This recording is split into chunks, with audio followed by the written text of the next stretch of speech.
영혼과 가정에 하나님이 주시는 은혜와 평안이 있기를 주의 이름으로 축복합니다. 미국 남침내 교회의 총회장이신 칼 베이츠 목사님이 설교 중에 이런 이야기를 했습니다. 아프리카 감비아에 파송된 콜린 모리스 선교사님으로부터 굶어 죽은 원주민에 대한 이야기입니다. 그 원주민 시체는 선교사님 선교 사역지에서 불과 100m가량 떨어진 곳에서 발견이 됐습니다. 시체를 해부했는데 이 위장 속에 몇 장의 나뭇잎 그리고 약간의 풀밖에 없었습니다. 굶주려서 죽은 것입니다. 이런 상황인데 선교를 후원하고 있는 본국 남침내교회, 미국 남침내교회 총회에서는 성찬식이 끝난 뒤에 남은 빵을 어떻게 처리해야 될지 그것 가지고 심각하게 싸우고 있었는데 이게 말이 됩니까? 교회가 어디에다가 마음을 쏟고 있느냐, 이제 그런 설교를 하신 것입니다. 남침내교 교단의 문제지만 온 세상에 굶주림과 고통과 슬픔이 가득 차 있는데 우리는 무엇과 씨름하고 무엇과 갈등하고 마음을 다 빼앗기고 있습니까? 우리 하나님의 자녀들이 우선적으로 생각할 것은 이 땅에 굶주림과 고통과 슬픔이 가득한 그런 사람들이 중미와 남미, 아시아와 아프리카, 중동에 그리고 전쟁의 현장에 수도 없이 많다는 사실입니다. 하나님의 나라가 자라가는 것은 교회가 많이 세워지고 교인의 숫자가 많아지는 것만이 하나님의 나라가 자라가는 건 아닙니다. 예수님은 하나님의 나라가 커가는 것을 오늘 본문에 보니까 겨자씨 비유를 하시고 누룩이 반죽 밀가루를 부풀게 하는 것으로 비유를 하셨습니다. 하나님의 나라는 자라가고 성장하고 커가면서 주님의 공률과 주님의 사랑이 점점 확장되고 자라가는 나라입니다. 오늘 18절 말씀 보니까 하나님의 나라가 무엇과 같을까? 내가 무엇으로 비교할까? 마치 사람이 자기 채소밭에 갖다 심은 겨자씨 한 알 같으니 자라 나무가 되어 공중의 새들이 그 가지에 깃들었느니라. 겨자씨는 그야말로 작습니다. 세상에서 가장 작은 씨는 아니지만 그래도 참깨씨처럼 작아요. 그러나 다 자라면 보통의 경우는 1m 자라고 크게 자라는 경우는 3m에서 4m까지 자랍니다. 그리고 가을이 되면 나무 가지가 단단해져서 온갖 새들이 피난처로 삼고 휴식처로 삼습니다. 새들이 겨자씨 나무를 휴식처로 피난처로 삼는다는 것은 하나님의 나라가 자라서 품을 만큼 성장한다는 것을 말합니다. 모든 나라와 백성과 그리고 족속과 방언과 허다한 민족들이 참 축복을 받고 성장해 가는 것을 말하는 것입니다. 어떻게 하나님의 나라는 이 땅에서 점점 자라서 성장하게 되었습니까? 하나님의 나라 그러니까 옛날 생각대로 천국, 예수님이 재림하시면 이루어질 천국 그것만 생각하는데 하나님의 나라 혹은 하늘나라 혹은 천국, 유대인들은 하나님 나라라고 잘 말하지 않죠. 하나님의 이름을 망령되이 일컬을까 봐 하늘나라라는 말을 많이 씁니다. 하늘나라 그러면 한문으로 말하면 천국인데 하나님 나라는 현재적인 천국과 미래적인 천국이 있어요.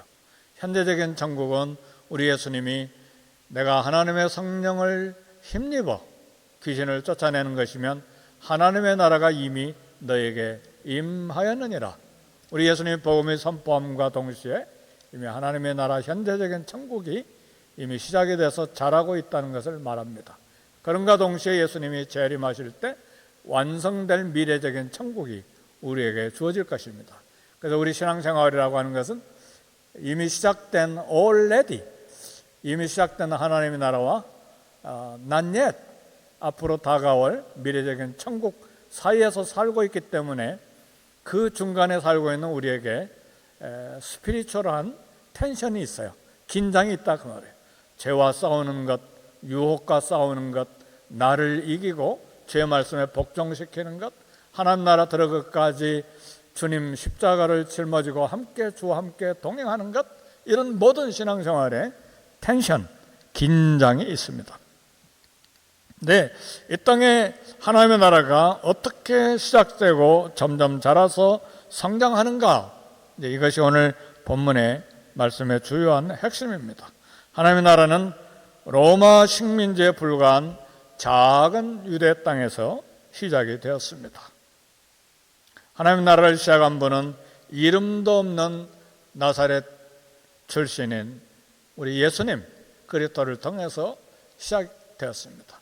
나사렛 동네 2000년 전에는 그야말로 시골 중에 시골이었고 아무도 눈여겨 생각하지 아니하는 그런 동네였죠. 이번에 가서 보니까 건물들, 도시가 형성이 돼서 한 40만 명이 산다는 이야기를 들었어요. 현대적인 건물, 빌딩들도 많이 서 있는 걸 보았는데, 예수님 옛날 사셨을 때는 그야말로 시골 중에 시골이었죠. 우리 옛날 청량리 왕십리도 지금처럼 대도시가 아니었죠.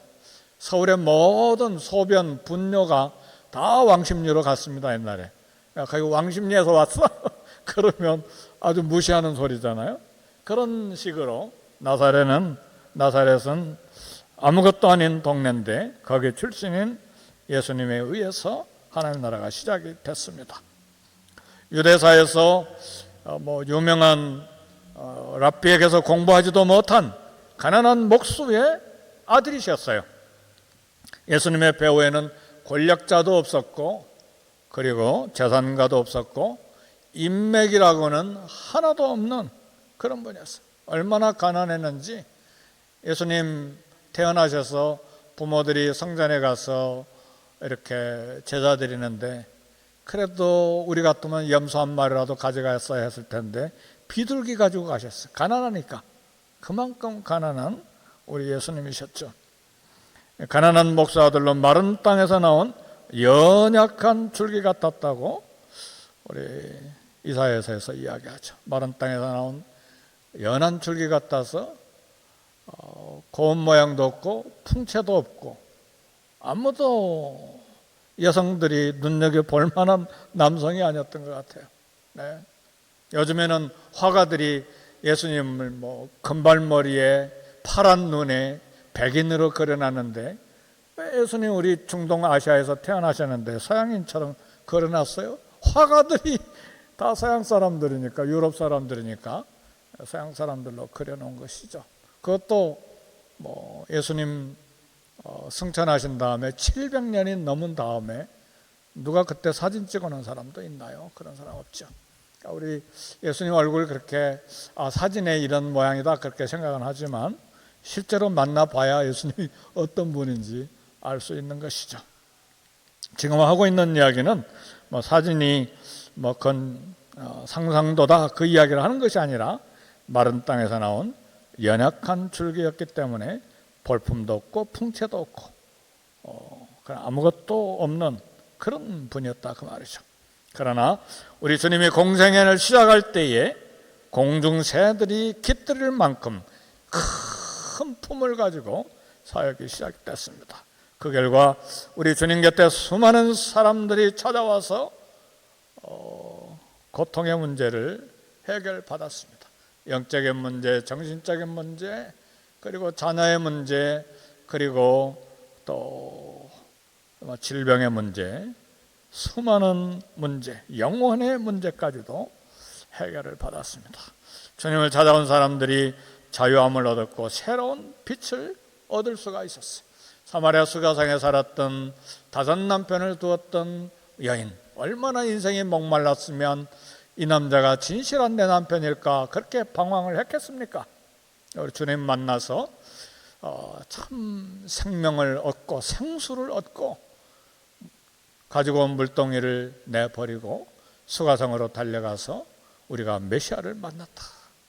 복음을 전하는 최초의 여선교사가 됐습니다. 어마어마한 인생의 갈등의 문제가 해결된 것이죠. 우리 주님 찾아온 사람들이 이처럼 자유를 얻고 새로운 빛을 얻을 수가 있었습니다. 영과 육이 목마르고 굶주린 사람들에게 진실로 쉼과 평안을 주셨죠. 우리 주님 말씀하시잖아요. 누구든지 목마르거든 내게로 와서 마시라.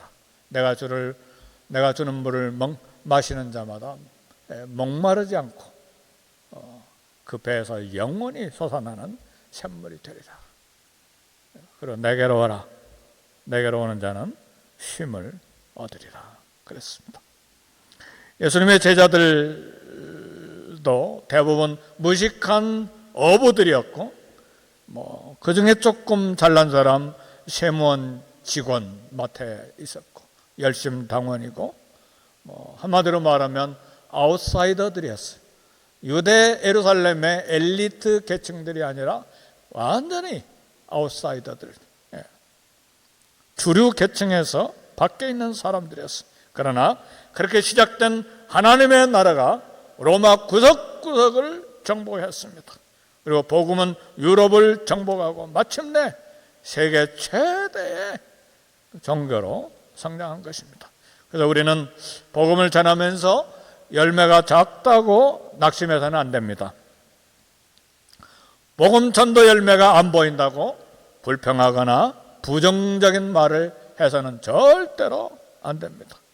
하나님의 나라의 시작은 작아도 겨자씨만한 눈에 보일까 말까 참깨씨보다 더 작은 겨자씨인데 커가잖아요. 하나님의 나라가 그렇다 그 말이에요. 볼품없지만 나중은 힘이 창대하게 되기 때문에 그렇습니다. 우리도 처음 예수님을 믿을 때 볼품이 없었어요. 정말 볼품없는 사람들이었죠. 그러나 큰 나무로 자라가는 은혜가 우리에게 있습니다. 큰 나무라고 하니까 대통령이 되고 국무장관이 되고 그걸 말하는 것이 아니죠. 하나님의 나라 안에서 쓰임받는 아름답고 존귀한 존재 나무로 자라가게 되는 것입니다. 말씀에 순종하는 사람으로 자라서 마침내 새들이 깃들이는 나무가 되어가는 것입니다. 그래서 메마른 땅에 사는 사람들이 찾아와 쉼을 얻는, 영과 육이 쉼을 얻는 큰 나무로 자라가야만 합니다. 모두가 와서 기대고 위로를 얻는 넉넉한 품을 갖는 나무로 자라가야 됩니다. 사랑하는 성도 여러분, 예수님을 믿은 지 30년, 50년 되었는데 이웃 영혼들에 대한 관심이 없고, 그리고 잘 케어해서 하나님의 사람으로 키울 비전이 전혀 없고 오직 나만 생각하면 하나님의 나라가 전혀 자라지 못하는 것이죠. 하나님의 나라 성숙을 볼 수가 없는 것이죠. 그러나 우리가 예수 그리스도를 믿는 그리스도인이라면, 그리스도인이 뭐죠? 그리스도를 닮은 사람, 그리스도의 믿음을 갖고 주님을 닮아가는 사람, 그리고 그리스도의 삶을 본받고 그렇게 따라가는 사람, 그게 그리스도인이잖아요. 크리스찬은 뭐예요? 크라이스트를 따라가는 사람, 그분을 본받고 그분의 삶을 내 삶으로 받아들이고 그분 뜻대로 살아가는 사람이 크리스찬이요 그리스도인 아닙니까? 그렇게 될 때에 모두가 와서 우리에게 기대고 위로를 얻고 넉넉한 품을 가진 그리스도인으로서 영혼을 세우는 일에 쓰임 받는 것입니다. 주변의 사람들이 가까이 합니까? 아니면 찬바람 때문에 나를 점점 멀리 합니까? 늘 주님의 사랑, 주님의 은혜, 주님의 공률, 주님의 위로로 점점 자라가는 나무가 되기를 주의 이름으로 축복합니다. 아멘. 그것이 그리스도의 장성한 분량에까지 자라가는 하나님의 나라예요. 작게는 우리 개인이 하나님의 나라로 자라가야 되고, 크게는 온 땅의 교회들이 하나님의 나라로 그렇게 모든 사람을 위로하고 와서 쉬고 평안함을 얻는 새들이 깃들이는 넉넉한 품을 가진 나무로 자라가야 됩니다. 두 번째 비유는 21절 보니까 또 이르시되 내가 하나님의 나라를 무엇으로 비교할까? 마치 여자가 가루 서말 속에 갖다 넣어 전부 부풀게 한 누룩과 같으니라. 겨자씨 비유는 밭에 심는다는 걸 보니까 남자가 심었겠죠. 밭에 가서 일하는 사람이 남자니까. 근데 여기는 여자가 마치 여자가 가루 서말 속에 갖다 넣어 전부 부풀게 한 누룩과 같으니라. 부엌일을 지금 이야기하고 있어요. 겨자씨 비유와 누룩 비유는 하나님의 나라가 자라간다는 면에서 공통적인 같은 면이 있어요. 근데 좀 다른 부분은 뭐냐면, 겨자씨 비유는 장소, 숫자, 외형적인 면에서 전 세계로 퍼져가는, 처음에 나사렛에서 시작됐지만 전 세계 수십억의 인구가 예수님을 믿게 되는 것처럼 큰 나무가 된 것을 말하는데, 여기 누룩 비유는 눈에 보이지 않잖아요. 누룩은 이스트죠. 이스트. 삶과 성품과 그리스도의 거룩한 인격을 닮아가면서 내면적인 변화를 일으키는 성장을 강조합니다. 누룩은 조금만 넣어도 밀가루 반죽 전체를 부풀게 하고 얼마나 부드럽습니까? 누룩 넣지 않고 빵을 꾸면 그걸 우리 한국에서는 무슨 떡이라고 그러죠? 개떡이라고 그러잖아. 딱딱 개떡. 근데 이스트를 넣으면 아주 부드럽고 맛있는 카스테라가 되잖아요. 그죠? 네. 여기 LA 땅에 베이커리들이 많이 있는데, 우리 멕시코 분들이 만든 빵도 물론 맛있는데, 한국 사람들이 이게 LA에 몇 개 이렇게 빵집인데 참 맛있더라고요. 그죠? 부드럽게 아주 입맛에 잘 만드는 것 같아요. 근데 누룩이 이렇게 조금만 넣어도 변화가 생기잖아요. 변화가. 네. 부드럽고, 그리고 쓸만한, 먹을만한 그런 음식이 되는 것이죠. 복음이 전해지면 개인이 변화되고 사회가 변화되는 강력한 영향력이 있다는 것을 말해요. 여리고성에 살았던 세리장 삭개오의 변화를 우리는 좀 살펴봐야 됩니다. 삭개오 이야기가 되니까 생각나는 게 베니스 상인이라고 하는 그 책에 고리 대금업자, 구두쇠, 유대인, 샤일록, 그러니까 베니스 상인 이 소설을 쓴 사람은 아마 유대인을 되게 싫어했나 봐요. 샤일록은 유대인이야. 고리 대금업자, 구두쇠. 네, 삭개오가 그런 사람이었죠. 그래서 그 결과로 동족에게서 죄인으로 취급받고 손가락질을 받았던 사람이죠. 그러나 예수님을 만난 후에 완전히 다른 사람으로 변화됐어요. 악명 높았던 세관원에서 일했던 이 사람이 사랑받는 아브라함의 아들로 변화된 것이죠. 성경은 주는 자가 받는 자보다 더 복이 있다고 우리에게 가르칩니다. 늘 받기를 원하기보다 주는 자가 되는 복이 있기를 주의 이름으로 축복합니다. 정말 받는 것보다 주는 자가 복이 있어요. 나는 맨날 주기만 하고 받지는 못하는가? 그게 복이에요. 줄 수 있는 능력과 마음이 있으니 얼마나 감사합니까? 그래서 우리 금요일날 1:1 제자양육반에서도 그 이야기를 했네요. 여러분, 한 6, 7분 모여요. 여러분, 식당에 가서 밥값 낼 때 살며시 화장실에 들어가지 마세요. 먼저 내세요. 우리 그리스도인은 그렇게 해야지 누가 내나 하고 기다리면 안 된다 그 말이에요. 먼저 친구들하고 만나든 전도하기 위해서도 일부러 전략적으로 그렇게 해야지 맨날 얻어먹기만 하고 내 주머니는 닫아놓으면 그리스도인으로 누룩처럼 자라기가 어렵다 그 말이에요. 부드러운 크리스찬이 될 수가 없어요. 우리 주님은 몸이 찢기심으로 나눠주시고 피를 흘리심으로 나눠주셨어요. 대가를 바라지도 아니하고 언컨디셔널한 은혜죠. 무조건적인 그런 사랑을 우리에게 주셨어요. 주님의 몸과 피를 나눠받은 우린 나눔의 삶에 익숙해져야 돼요. 움켜쥐는 삶이 아니라 마음도 나누고 물질도 나누고 위로를 나누는 삶이어야 돼요. 그럴 때 큰 나무로 자라고, 그리고 가루사말 속에 밀가루 반죽에 누룩을 넣어서 부풀게 하는 누룩의 역할을 할 수가 있는 것입니다. 나눔의 삶이 없으면 끊임없이 받기만 원하는 이기적인 사람이 돼요. 그래서 예수님을 믿은 지 수십 년이 되었는데도 여전히 아직도 손을 펴지 못하는 인색한 사람이 된다 그 말이에요.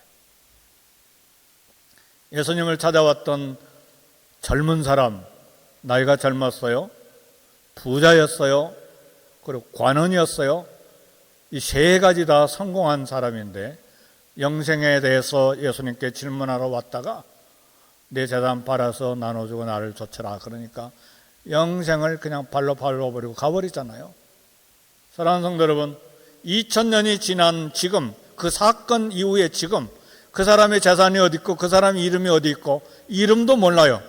그러나 여리고성에 살았던 삭개오는 복음이 전해지는 이 2000년 동안 계속 증거되고 있어요. 위대한 삶이잖아요. 아브라함이 복을 받은 것은 모든 민족에게 복의 통로가 되기 위한 거예요. 아브라함 개인과 이스라엘 민족, 히브리 민족만을 위한 복이 아니라 너는 복의 근원이 되라, 내가 복이 되라, 너로 인하여 열방이 복을 받을 것이다. 아브라함 믿음을 통한 각 나라와 족속과 백성과 방한 모든 섬들이 그 복을 통해서 같은 예수 그리스도를 믿고 복을 받는 통로가 되기 위해서 아브라함이 복을 받은 거예요. 그래서 너에게 복을 받는 자에게 내가 복을 주고 너를 저주하는 자를 내가 저주하겠다고 하는 하나님의 엄청난 복이 아브라함에게 주어진 거예요. 그래서 우리도 은혜의 통로, 축복의 통로, 용서와 사랑의 통로가 되어야 됩니다. 우리 신앙생활은 입으로 하는 것이 아니라 손과 발과 몸으로 하는 것입니다. 손과 발과 몸과 물질로 하는 거예요. 아멘, 할렐루야. 야고보 장로님이 믿음이 있노라고 행함이 없으면 무슨 유익이 있나? 그 행함 없는 믿음이 능히 자기를 구원하겠느냐?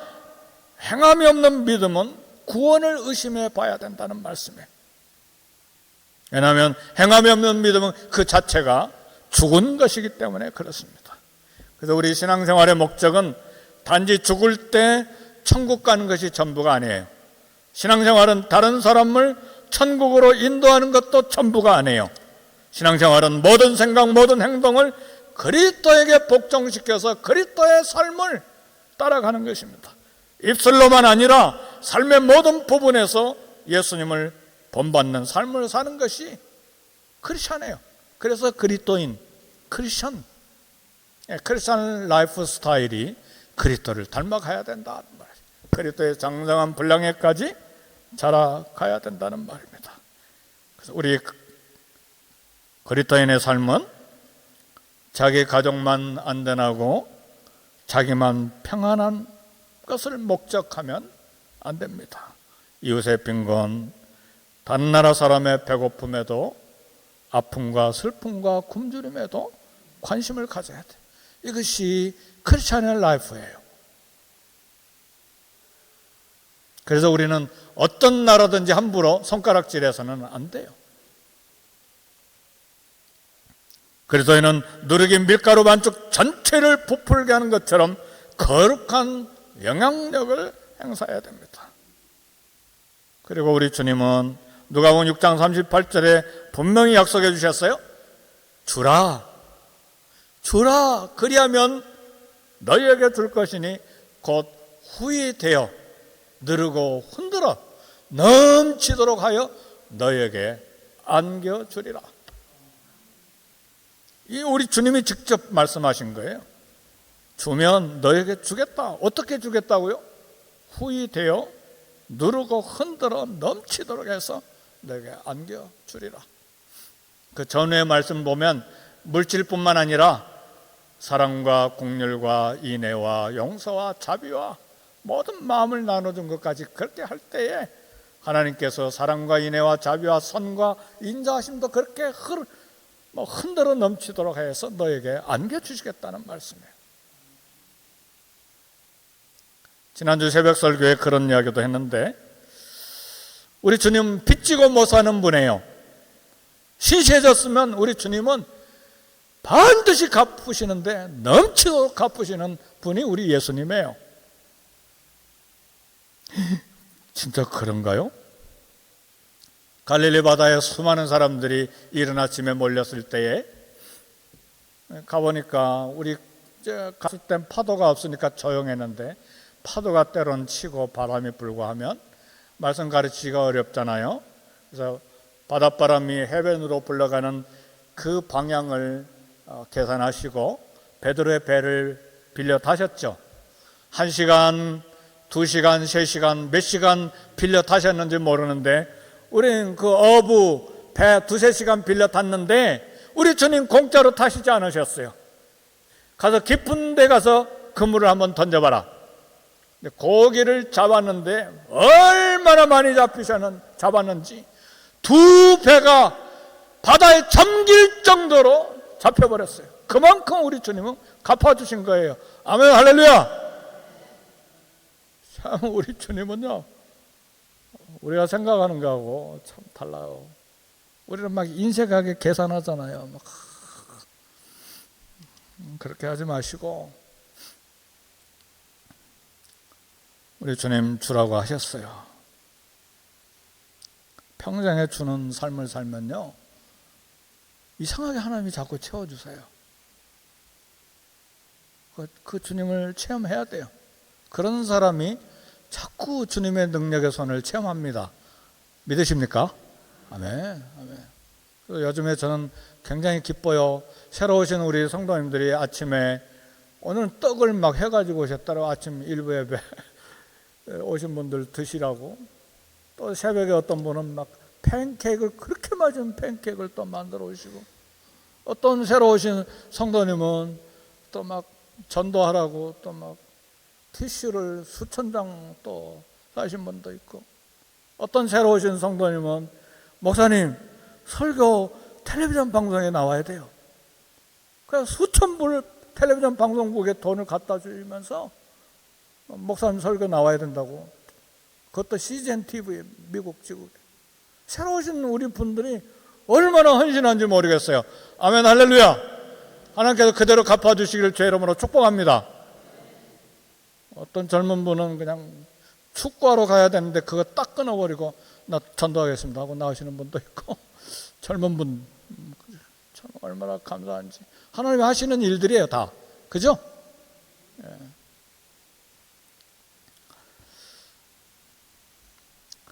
연세대 의대 교수인 인요한 교수, 미국 성은 린튼이죠. 린튼. 이름은 잘 모르겠는데 성이 린튼인 것 같아요. 인요한, 전라도 순천에서 태어났죠. 그분은 아메리칸 코리언이죠. 한국 시민권을 받았으니까 이 교수가 국민의힘 혁신위원장이 돼서 지금 일하고 있는데, 그분의 형님을 제가 만났어요. 인휴 선교사님인데 미국 본명은 맥킨타이어예요. 이분은 전라도 군산에서 태어나셨어요. 미국 분이죠. 네, 인유 선교사님 미국인이지만 유교사변 때 총 들고 인천 상륙작전에 참여하신 분이에요. 고마운 분이죠.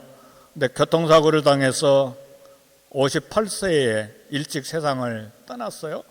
이번 복음 전파에 굉장히 헌신했는데 늘 구두 신고 다니냐 아니하시고 검정 고무신 신고 다니신 분이에요. 네, 전라남도 경상남도에 교회를 200개나 개척하셨어요. 대단한 분이죠. 근데 제가 저를 파송한 교회에 선교 담당 교역자로 일할 때 이분을 1년에 한 번씩 선교사님 모셔서 이제 선교 헌신하게 하고 선교 헌금도 작정하고 이렇게, 그래서 늘 강사님을 모시는데 인유 선교사님을 강사님으로 모셨어요. 근데 설교하면서 이런 이야기를 하더라고요. 이장님, 막걸리 그만 마시고 예수님 믿읍시다. 이렇게 동네 가면 그렇게 이야기했대요. 막 인유 선교사님 입에서 이장님 소리하고 막걸리 소리가 나오니까 얼마나 신기하고 재미있는지 우리 교인들이 다 웃었어요. 네. 한국말도 잘하세요. 네, 그분이 저에게 도전하기를, 하전도사님, 시골 농촌에 가서 개척교회 세웁시다.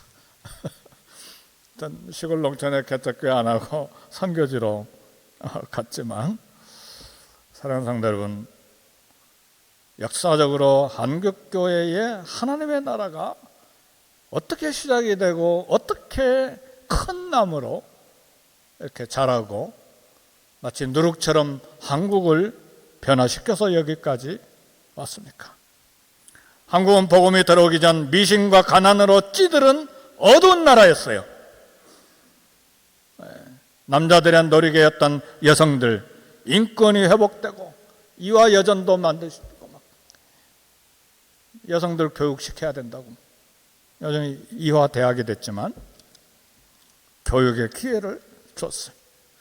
선교사님들 때문에 술로 죽는 사람이 얼마나 많은지 몰라요. 인유 선교사님 농촌 다니면서 술 마시고 추운 겨울에 길바닥에서 자다가 그대로 죽는 사람, 뜨거운 여름날 술 먹고 논밭에서 자다가 그냥 그대로 일살병에서 죽는 사람, 술 먹고 동네 사람들 멱살 잡고 막 싸우는 사람들 모두 다, 그리고 도박으로 겨울에는 할 일이 없으니까 막 밤새도록 도박으로 막 집을 잃고 재산 다 잃어버린 사람들, 이 선교사님들 때문에 농촌이 변화된 거예요.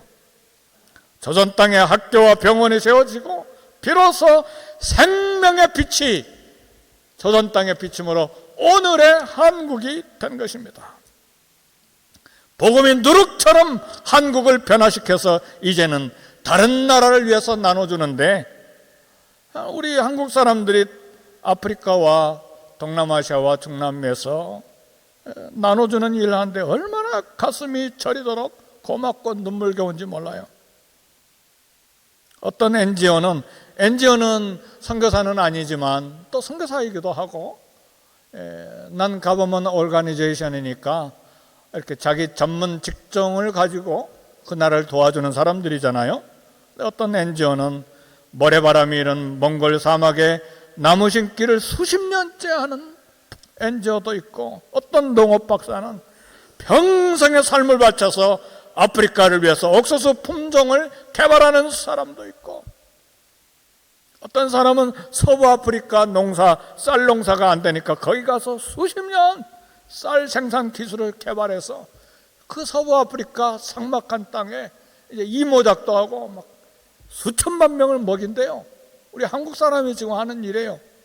어떤 간호사님은 고신측 선교사님인 것 같은데 결혼도 하지 않냐고 가나안 나라에 가서 어마어마한 병원을 세우기도 하고. 도전 안 됩니까? 도전됩니까? 나는 이제 나이가 많아서. 그런 이야기 하지 마세요.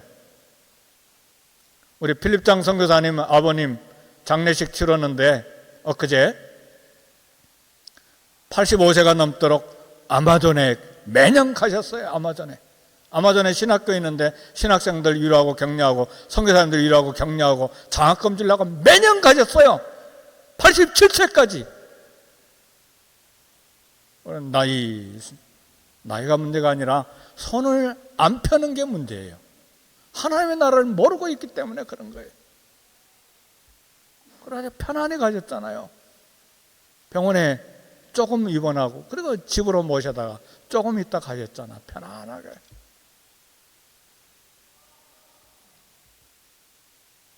하나님께서 나와 우리를 왜 미국으로 불러주셨는가를 생각해야 돼. 러시아 기독교 문학 작가인 톨스토이의 작품에 이런 이야기가 있습니다. 구두를 만드는 구두당이 할아버지에게 간절한 소원이 있었어요. 한 번이라도 예수님을 만나는 게 이 할아버지의 소원이었어요. 어느 날 꿈속에 예수님이 내일 내 집을 방문하겠다 약속을 하셨어요. 그래서 너무나 기쁜 이 구두당의 할아버지가 막 집안을 다 청소하고 정성을 다해서 음식을 준비하고 기다리는데 하루 종일 기다려도 아침에도 점심때도 오후에도 저녁때가 다 됐는데도 예수님 끝내 안 나타나셨어요. 단지 동네 거지가 한 번 오고 동네 청소 할아버지 한 분이 잠깐 들리고 동네 사과장수 아주머니가 잠깐 들리는 거 외에는. 근데 저녁 때 구두장이 할아버지가 거지와 청소부와 사과장수에게 음식을 다 나눠줬어요. 왜냐하면 그들이 너무 배고프고 추위에 떨고 있는 게 너무나 불쌍해가지고 더 나눠줬어요. 그날 밤에 예수님이 꿈속에 나타나서 컴플레인 한 거죠. 왜 약속대로 안 오셨어요, 주님? 뜻밖의 예수님 말씀하시기를 나 오늘 내 집에 3번 방문했는데 3번 다 잘 대접해서 줘서 고맙다. 내 이웃에 사는 보잘것없는 사람들 대접하는 것이 나를 대접하는 것이다. 오늘 저는 우리 교회 성도님들 많이 자랑스럽고 그리고 목사로서 I'm proud of you. 난 자랑스럽게 생각을 해요. 왜냐하면 아프리카 말라유 흑인 아이들 40명 돕기로 했는데 지금 저 뒤에 써진 거 보니까 거의 50명 됐더라고요. 그리고 선교위원장님 이야기 들어보니까 벌써 6년이 됐대요. 매달 20불 보내는데 작은 돈인데 아이들 한 달 점심값이고 학용품 값이고 교과서 책값이고 옷도 한 벌 주고 20불이면 한 달간 먹는데요. 학용품 책 다. 얼마나 큰 값어치가 있습니까? 20불이. 그래서 아이들이 졸업하면 또 새로운 아이들이 입학하고 그러니까 잘 돕기를 원해요. 미국에서 커피값 한 잔, 식당 점심 한 끼 아끼면 돕는 일이에요. 성경은 내가 쓰다가 남는 것으로 하는 것이 아니라 전략하고 아끼는 거예요. 개인적으로도 아끼고 교회도 아껴서 보내는 거예요. 남아서 보내는 게 아니라 그 말이에요. 어제 오후 교회로 오는 차에서 갑자기 러시아 우리가 파송한 선교사님 조마리아 선교사님하고 통화가 됐는데 막 차가 좋아서 때르릉 전화하면 막 차에서 큰 소리로 스피커에 나오니까 대화하기가 좋았어요. 한 달 한국을 방문하려고 러시아 공항에 나가는데 출국 금지. 그래서 지금 집에 돌아오는 중이었대요.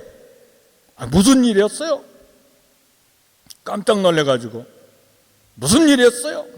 몇 년 전에 노숙자 운영하는 집에 불이 났는데 그 불이 옆집 할머니 집에 붙어가지고 부엌이 다 타버렸대요. 그래서 책임자 목사님이 가난해서 갚지 못하니까 자기가 대신 갚아주기로 했는데 그걸 사인 안 하고 계속 갚아줬으면 좋은데 변호사 앞에서 아예 사인을 해버렸대. 그러니까 큰 돈인데 어떻게 한꺼번에 갚아요, 선교사님이? 그래서 매달 조금씩 갚았는데 공항에 나가니까 그게 드러난 거예요. 그래서 출국 금지. 그래서 한국 못 가고 그 비싼 비행기표 날아가 버렸대요. 그리고 저에게 전화한 거예요. 막. 네, 조마리아 선교사님이 저에게 고백하기를 그래도요 목사님 감사하고 행복해요. 얼굴이 선합니까? 감사하고 행복해요. 그래서 제가 그 빚 갚겠다는 이야기는 못하고 파송한 지 5년이 가까운데 한번 미국에 쉬러 오세요. 혼자 오지 말고 남편하고 같이 오세요. 그렇게만 이야기를 해놨어요. 파송 선교사님인데 한 달 자금 100불. 우리 협력 선교사님들도 우리 잘 도와야 돼. 개인적으로도, 교회가 어려우면 개인적으로도 도와야 돼. 네. 갖다 심은 겨자씨, 갖다 넣어 부풀게 한 누룩, 두 단어에 주목해야 됩니다. 결론입니다. 갖다 심은, 갖다 넣은. 씨앗은 갖다 심지 않으면 아무리 좋은 땅이라도 열매 없습니다. 아무리 좋은 밀가루라도 누룩 갖다 넣지 않으면 발효는 없습니다. 갖다 심어야 되고 갖다 넣어야 됩니다. 그래야 천국은 자라가요. 가만히 앉아 있어서 하나님 나라가 자라가는 것이 아니에요. 주님께서 천국을 겨자씨와 누룩에 비유한 이유가 무엇입니까? 천국은 작은 것에서 시작해서 크고 거대하게 성장하는 것입니다. 누구를 통해서? 오늘 우리를 통해서. 천국은 작은 것이지만 내면의 변화를 일으키는 하나님의 능력이에요. 겨자씨와 누룩처럼 자라고 커감으로 품을 수 있는 넉넉한 그런 나무와 그런 하나님 나라가 되기를 제 이름으로 축복합니다. 기도하겠습니다. 한 1, 2분간 우리 통성으로